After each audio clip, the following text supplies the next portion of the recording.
Nos preocupa el futuro de la salud en Colombia y lo que pueda pasar con la reforma. Hay un consenso en que hay cosas que mejorar, ni más faltaba. Se han llegado a varios acuerdos sobre puntos de las famosas líneas rojas, pero ayer pasó algo que nos gustaría entender un poco mejor. Nos atienden los congresistas que están dando la discusión, con puntos de vista, ni más faltaba, todos respetables.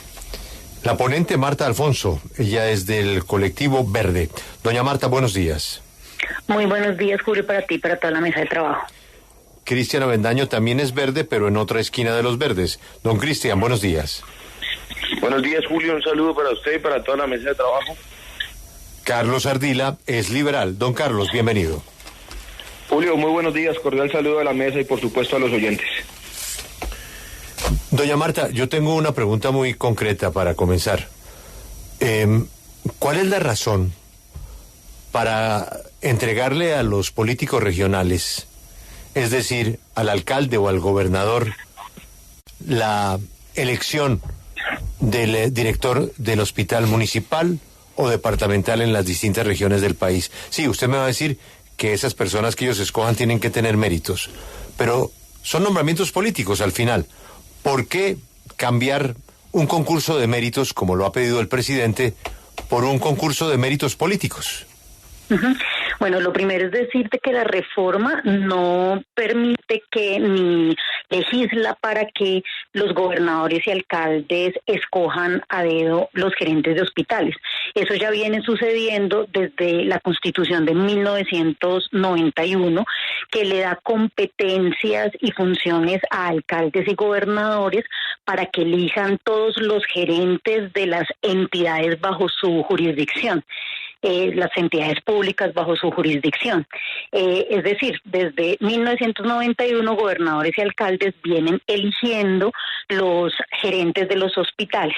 Eso ha generado que en muchos hospitales del país terminen nombrándose a dedo gente sin experiencia y gente que terminan convirtiéndose Doña Marta, qué pena, doña Marta, pero no vamos a hablar del pasado porque con el espejo retrovisor no avanzamos. Ya sabemos que el pasado está lleno de errores. Te voy a explicar el artículo. Pero es que la pregunta es muy sencilla. Sí. Es muy sencilla.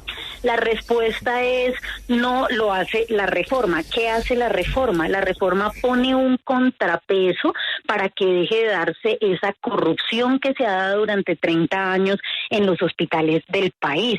La reforma lo que hace es proponer precisamente no un concurso de méritos, porque eso sí violaría esa autonomía que le dio la Constitución política a los alcaldes y gobernadores. Lo que hace el artículo 42 de la reforma es proponer que haya una medición de competencias. Sí, por supuesto, significa mérito, pero no concurso. Perfecto. Para que el ministerio, una universidad y la función pública hagan una lista de elegibles con quienes hicieron un curso de administración hospitalaria, que es lo mínimo, y tengan las competencias básicas para administrar un hospital. De esa lista de elegibles se le manda al gobernador y al alcalde para que él escoja de esa lista de elegibles el gerente. Sí, es una manera muy elegante de disfrazar precisamente lo que venía pasando, que usted llama corrupción. Esta es ahora una corrupción mucho más sofisticada. Don Cristian, ¿usted cree que el concurso de méritos sobra y que entonces lo mejor es mandarle una lista a los gobernadores y a los alcaldes para que ellos escojan? No, de ninguna manera, Julio. Yo presenté ayer una proposición que justamente tenía esa finalidad, y era que se ejecutara un concurso público y abierto de méritos con el cual lográramos que los directores de los hospitales, con los antecedentes que tenemos de cómo se utilizan esos hospitales, de cómo se utilizan esas heces para hacer politiquería, para hacer constreñimiento a los electores. Mire, yo le cuento, en Santander he tenido que enfrentarme en todos los municipios que me dicen, no, es que aquí el gobernador en el hospital nos dice por quién toca votar, es que aquí el gobernador nos dice que tenemos que hacerle campaña determinado. Hemos hecho denuncias de cómo pasan listas a los diferentes empleados de los hospitales, y todo eso nos motivó a poner una proposición de un concurso público y abierto de méritos. Entonces, ahí habían dos debates ayer. El primero era si los alcaldes y gobernadores y el presidente deben nombrar los directores de los hospitales y las ESES, y el otro era si la lista de elegibles la debería entonces formular el ministerio o si debía salir de un proceso meritocrático real, serio e independiente a otro sector político. Es decir, que entonces si querían una lista de elegibles, pues que la lista de elegibles no la ponga el ministro, sino que la lista de elegibles se dé a partir de una convocatoria. Sin embargo, en el primer debate tengo que decir que la mayoría de representantes y el gobierno tenían un consenso en que los alcaldes y los gobernadores pusieran a los directores. Y cuando pedí la explicación técnica y el sustento de la función pública de la respuesta del ministro Velasco, es que básicamente esos cargos tenían una cierta responsabilidad política, y que si el alcalde o gobernador no ponía director, pues después no le pasaba el teléfono, cosa que me parece nefasta, que a pesar de que esa pueda ser una cierta realidad en algunos territorios, pues no podamos contrarrestarla de alguna forma. Y se supone que si queremos cambiar el sistema para hacerlo meritocrático, para hacerlo mucho más efectivo, para que los directores de las ESES y de los hospitales sean mucho más técnicos y rigurosos, pues los argumentos sean la misma conducta politiquera que en la cual hemos combatido. Y ni más ni menos que el ministro del Interior del gobierno de Gustavo Petro, que piensa lo contrario, dirigiendo el debate en ese sentido. Doctor Carlos Ardila, del Partido Liberal, ¿cuál es su opinión? Julio, mi opinión es que el artículo 42 primero no consagra ningún concurso, eso hay que ser precisos en ese sentido. El artículo 42 del actual proyecto de ley no habla de realizar un concurso, habla de que los gerentes deberán realizar un curso que será diseñado por el Ministerio de Salud y que realizarán unas entidades de educación superior que tendrán esa responsabilidad. Ese curso dará unos puntajes y ese listado de elegibles estará liderado por el Ministerio de Salud, que le enviará a los diferentes alcaldes o gobernadoras para que procedan a la designación de los gerentes. Este artículo 42 es mucho más laxo, Julio, que lo que tenemos hoy en la ley. Aquí no se consagran ni siquiera perfiles, no se consagran responsabilidades, por ejemplo, como está actualmente. Actualmente, para un hospital en el departamento del Putumayo, para poner mi departamento de ejemplo, debe ser profesional, debe tener al menos una especialización en gerencia en la salud y mínimo 3 años de experiencia en hospitales. Ese artículo que estamos discutiendo, Julio, no dice absolutamente nada de eso. Habla de realizar un curso. Yo me quedo con un profesional, me quedo con un especialista en gerencia en la salud y me quedo con alguien que tenga 3 años de experiencia y no con alguien que realice un curso que seguro durará una semana, tal vez, un poco más, pero no va más allá. Las calidades del gerente que se consignan en este artículo 42 son inferiores a las que se tienen hoy para elegir gerentes, para designar a los gerentes de los diferentes hospitales del país. Sí, representante Marta Alfonso, este tema también ha generado un choque dentro del propio gobierno. El ministro de la Política pues defiende un criterio político, mientras que el ministro de Salud dijo ayer que él no está de acuerdo y que él sí pide un concurso de méritos. Sin embargo, pues el ministro de Salud no habla en las plenarias y se está imponiendo aquí es un criterio político y no el criterio de transparencia en la elección de los directores de los hospitales. ¿Usted cree que ese punto se va a poder conciliar con la voz del ministro de Salud, quien dijo ayer claramente que está en contra de la posición de su compañero de gobierno, el ministro del Interior? Lo que pasa es que la intervención del doctor Velasco lo que dice es que debemos hallar un punto intermedio para lograr salvar el artículo, porque lo que parece que existe hoy en la plenaria es un acuerdo entre me dirá el doctor Ardila si estoy equivocada, entre el Partido Liberal y el Partido de la U, con quien yo personalmente estoy hablando ayer para que no tumben el artículo, pero que hay un acuerdo para tumbarlo y que todo siga como está hoy, y es que se nombren a dedo los gerentes de los hospitales. Lo segundo es decir que no puede haber un concurso de mérito porque eso limita la competencia constitucional de alcaldes y gobernadores y eso no podría ser reformado por una ley ordinaria como la reforma a la salud. Tiene que haber una reforma constitucional para que pueda elegirse por concurso de mérito los gerentes de los hospitales en Colombia. Sí. Por eso lo que propone este artículo 42 es un contrapeso para que no se nombren a dedo, sino que pueda haber un ejercicio de mérito que incluye ese curso de administración hospitalaria y que incluye una prueba de competencias.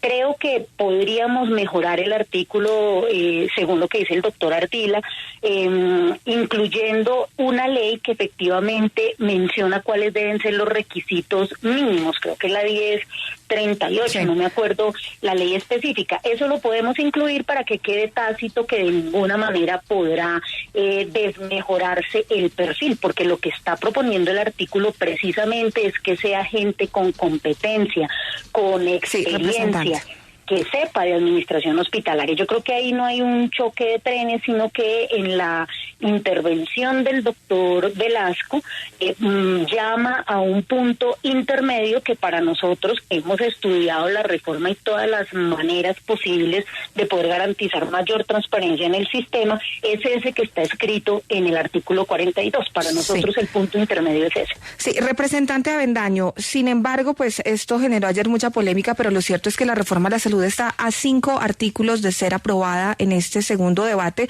y los partidos políticos han terminado cediendo a estas y otras líneas rojas. ¿Usted no cree que de pronto aquí está la almendra y este es el motivo, esta es la razón por la que al final de cuentas los partidos políticos han cedido en esas líneas rojas que hoy ya fueron difuminadas por completo?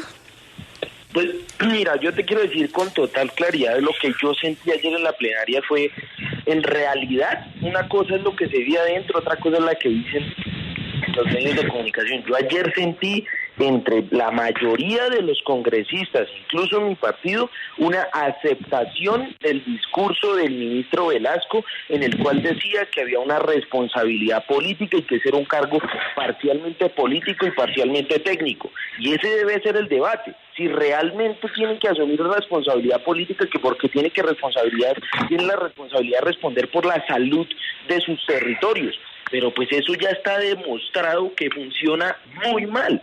Eso ya en todo el país se ha demostrado cómo los diferentes hospitales tienen diferentes problemas de politización, no funcionan de manera eficiente, y cuando le queremos poner un criterio de mérito, entonces no lo aceptan, porque claro, muchos de los representantes tendrán amigos alcaldes, amigos gobernadores, de los cuales tienen que defender sus intereses para poder tener el poder de tener hospital o tener el director de la ES cercano.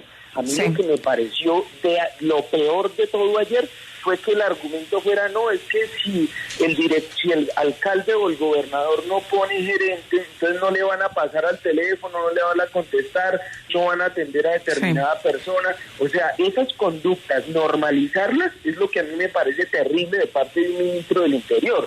Ahora, que no se ponga de acuerdo el ministro del Interior y el ministro de Salud, pues ese es un problema estructural allá adentro que tiene este gobierno, que no es la primera vez que se presenta ni en el primer tema que se presenta. Tienen que resolverlo, pero yo sí presenté la proposición, la votaron con proposiciones no avaladas y hoy voy a llevar otra a ver si también la van a negar. Porque yo creo que abogar porque el mérito sea lo principal para elegir un director de un hospital que en últimas presta sus servicios de salud y es el responsable con el alcalde, pues es lo mínimo que tendría que tener una reforma que quiere realmente un cambio. Sí, y finalmente, representante Carlos Ardila, aprovechando que lo tenemos aquí, ¿cuál va a ser la respuesta al director del Partido Liberal, el expresidente César Gaviria, quien les ha dicho a ustedes en una comunicación que están votando todas las líneas rojas que en su momento la bancada terminó trazando, y hoy lo que está haciendo el Partido Liberal es ayudar a aprobar esta reforma a la salud que tanto cuestionaron en el pasado? Bueno, Marcela, sea lo primero decir que yo lamento que la comunicación con el presidente Gaviria sea a punta de cartas y cartas que se publican en medios de comunicación. Nosotros como bancada liberal no hemos tenido oportunidad de reunirnos con el presidente Gaviria. No hay reunión con el director, hemos pedido una bancada hace ya meses y no se realiza. Y esto sí es de lamentar. Yo respeto la posición del presidente Gaviria, pero aprovecho la oportunidad para un llamado y decir que esa no es la vía. La vía no es comunicarse vía cartas. Debe convocar a la bancada y las bancadas deben opinar y deben deliberar al interior de las mismas. Para eso están las bancadas. Pero no podemos seguir leyendo cartas que se publican en medios de comunicación y nosotros reaccionando también vía cartas o vía declaraciones en medios de comunicación. Ahí sí que debemos mejorar en ese sentido, Marcela. Sí, pero es que le están dando anticipación a la convención para sacar a César Gaviria. Este es un golpe suave que llaman ahora. Representante Ardila, gracias por atendernos. Señora congresista Marta Alonso, muchas gracias. Y don Cristian Avendaño, también muchas gracias. Oiga, don Cristian, es que me acaban de mandar un video suyo en tarima apoyando a la ministra Corcho y a la reforma en otro momento. Y pues claro, todo el mundo puede cambiar de opinión. Me da la impresión de que usted cambió de opinión sobre esta reforma. No, lo que pasó en esa oportunidad, Julio, y me parece muy propicio, lo que pasó en esa convención era que era supuestamente una audiencia en la cual íbamos a dar debate acerca de la reforma a la salud. Y llegaron allá, fue un comité de aplausos a decirle todo, que la reforma era una maravilla a la ministra, y en el video en el cual yo salgo a hablar, lo que salgo a decir es que los caciques políticos como Dilian Francisca Toro, como César Gaviria, tenían que permitir que el debate se desarrollara en el Congreso de la República y no por fuera en reunioncitas a oscuras y a la escondida como lo suelen hacer, que fue lo mismo que le dije al presidente, que lo reté hace unos días, a que todas las reuniones que tuvieran los ministros o que tuviera él con las bancadas o a la reunioncita que tuvo con el expresidente Uribe, que la hiciera pública y que la transmitieran en vivo para que ya que decidieron sacar el debate del Congreso nuevamente, pues que se diera de manera pública y todo el mundo supiera cómo se gestionan los intereses en el Congreso. Entonces nos llevan allá diciéndonos que es una audiencia pública en la cual vamos a debatir, y allá lo que hubo fue un comité de aplausos donde la ministra estaba cumpliendo años, y entonces lo que hicieron fue hasta una serenata y desviaron totalmente la atención del debate, que era el propósito que yo tenía. Don Cristian, muchas gracias por atendernos.